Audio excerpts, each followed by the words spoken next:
Happy CPI day to those who celebrate. We got some great news today on CPI. I'm gonna pull it on the screen for you so you guys get to see it. Actually, Tesla today is going crazy. Apple is going crazy. I'm gonna pull the scanner here because the scanner is going crazy on Apple calls. And then I'm gonna walk you through CPI. Right now, in about 10 minutes, we're expecting the FOMC meeting. So I'm gonna hang around to see what the FOMC decision is. Are they gonna lower interest rates? Are they gonna keep them where they are? Alright guys, so if we get to see here, Apple here is going crazy. Right after we got to actually see that CPI came cooler than expected year over year and month over month. You get to see the big jump around 9:30. We went on 211. It kept going and going and going. Around 11 o'clock, we ended up at 218. We got a little bit of a dip here close to 12 o'clock since we're approaching now the FOMC and Jerome Powell speaking. So right now it is 149 and we got Apple at 217. So let's see what the scanner says with us. So as you guys get to see closer and closer we go to the CPI, you can see since 12 o'clock, right? I'm going to make a square here. You guys get to see we have right here 1, 2, 3, 4, 5, 6, 7, 8 calls and only one put. So big money bets that they're gonna leave rates where they are, or if they lower them, that's gonna go crazy. It's worth keeping in mind that Canada lowered the interest rates by 0.25 basis points. Also, Eurozone all lowered the interest rates by 0.25 basis points. I mean, the US is also lagging a little bit. They want to make sure they kill inflation. But let's see if this is going to be the meeting where they cut or the next one in July. Right here, we get to see we have some big whales, not over $1 million, but we do have some big ones here. This guy, you see, he has a call that the expiration is at 6:14, very close expiration for this Friday, actually. He bet 600K. Right here, we get to see another big boy and another big boy. These 200K, I mean, they're decent size, but these are double and triple the size. So 621, they played safer. So as you saw, Apple is going crazy. The strikes they have, it is 225, 217, and then another one we get to see here, it is 220. So 220. The other one here, it is 217 and 225. So you see Apple after the WWDC and they announced Apple Intelligence, a lot of people have been kind of like, oh, that's the next wave of product, the next generation, and then integrating software and hardware, just like Apple knows how to do the best. It's funny because Nvidia kind of passed them on valuation wise, but now Apple is back at the front. So it's funny how, you know, staples like Apple, I mean, they never disappoint. It's a safe bet. If you guys want to buy something, set it and forget it. It is not a bad idea to buy Apple. Not at all-time highs, but wait, average in dollar cost average, you guys know the deal. Let's go through a little bit the CPI numbers before we get into the decision of what happened on the rates.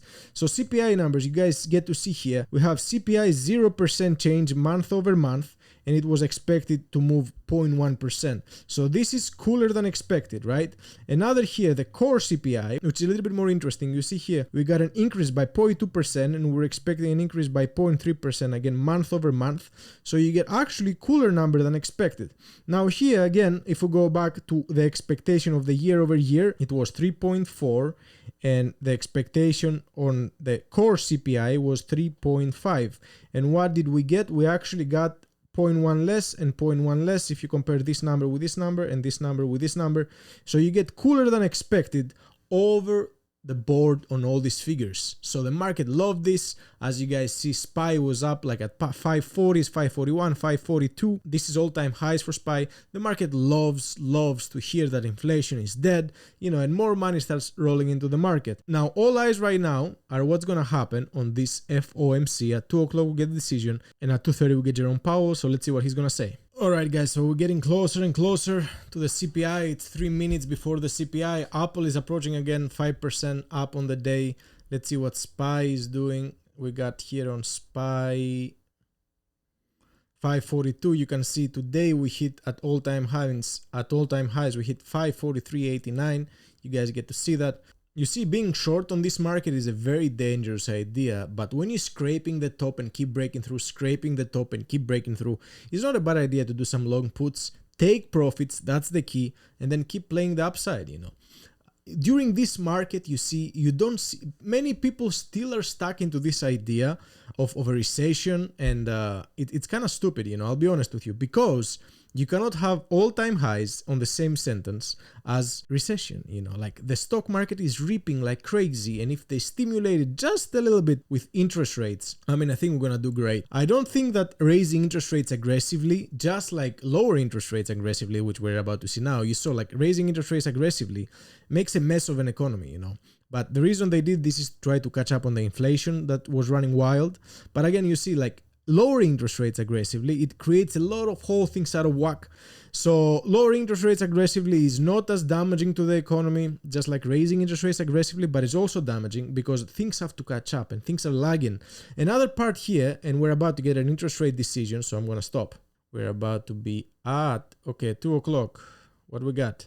What we got as an announcement, my friends. Wow, and S&P 500 is dropping. You guys get to see it right here. This is classic drop. It happens right before, FOMC rates are unchanged. There you go. So rates are unchanged. They didn't change the rates. They didn't follow the Canadians. They didn't follow European Union. They left them unchanged. That kind of makes the market drop a little bit, but I think we're going to recover. All right. So we're going to recover as long as Jerome Powell doesn't say anything crazy. Papa Jerome is out. Let's listen. Condition at the end of this year and 4.2% at the end of next year. Inflation has eased notably over the past 2 years, but remains above our longer-run goal of 2%. Total PCE prices rose 2.7% over the 12 months ending in April. Excluding the volatile food and energy categories, core PCE prices rose 2.8%. The Consumer Price Index, which came out this morning and tends to run higher than the PCE price index, rose 3.3% over the 12 months ending in May, and the core CPI rose 3.4%. The inflation data received earlier this year were higher than expected, though more recent monthly readings have eased somewhat. Longer-term inflation expectations appear to remain well anchored, as reflected in a broad range of surveys of households and businesses and forecasters, as well as measures from financial markets. The median projection in the SEP for total PCE inflation is 2.6% this year, 2.3% next year, and 2.0% in 2026. My colleagues and I are acutely aware that high inflation imposes significant hardship as it erodes purchasing power, especially for those least able to meet the higher costs of essentials like food, housing, and transportation. Our monetary policy actions are guided by our dual mandate to promote maximum employment and stable prices for the American people. In support of these goals, the committee decided at today's meeting to maintain the target range for the federal funds rate at 5.25% to 5.5%, and to continue reducing our securities holdings. As labor market tightness has eased and inflation has declined over the past year, the risks to achieving our employment and inflation goals have moved toward better balance. The economic outlook is uncertain, however, and we remain highly attentive to inflation risks. We've stated that we do not expect it will be appropriate to reduce the target range for the federal funds rate until we have gained greater confidence that inflation is moving sustainably toward 2%. So far this year, the data have not given us that greater confidence.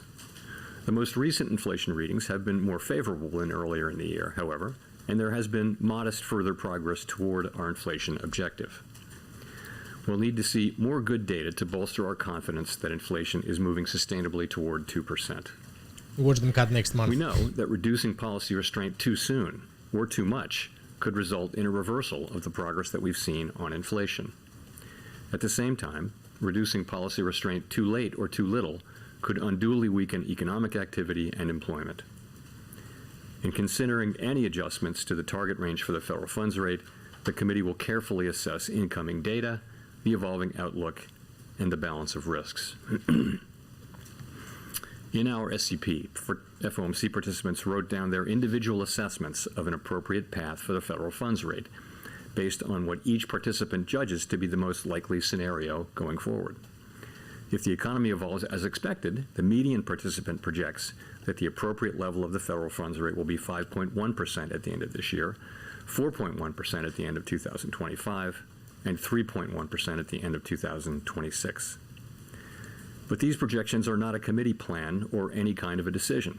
As the economy evolves, assessments of the appropriate policy path will adjust in order to best promote our maximum employment and price stability goals. If the economy remains solid and inflation persists, we're prepared to maintain the current target range for the federal funds rate as long as appropriate. If the labor market were to weaken unexpectedly, or if inflation were to fall more quickly than anticipated, we're prepared to respond. Policy is well positioned to deal with the risks and uncertainties that we face in pursuing both sides of our dual mandate. We'll continue to make our decisions meeting by meeting, based on the totality of the data and its implications for the outlook and the balance of risks. The Fed has been assigned two goals for monetary policy: maximum employment and stable prices. That's right. We remain Price committed stability, to bringing maximum inflation employment. back down to our 2% goal and to keeping longer-term inflation expectations well anchored. Restoring price stability is essential to achieving maximum employment and stable prices over the long run. Our success in delivering on these goals matters to all Americans. We understand that our actions affect communities, families, and businesses across the country. Everything we do is in service to our public mission. We at the Fed will do everything we can to achieve our maximum employment and price stability goals. Thank you, and I look forward to your questions. So there you have it, guys. Price stability, dual mandate, blah, blah, blah. A bunch of questions. Long story short, next month we're probably cutting interest rates. We're going to surprise the market to the positive side. Great news. Now, again, they say they're data dependent, data driven. Nothing we haven't heard so far, But that's a great, great, great outlook on the economy. Great CPI read today. Tomorrow we'll have PPI. Hope you guys enjoyed this video. If you like it, share it with somebody that might also like it. I love you guys. I'll catch you soon.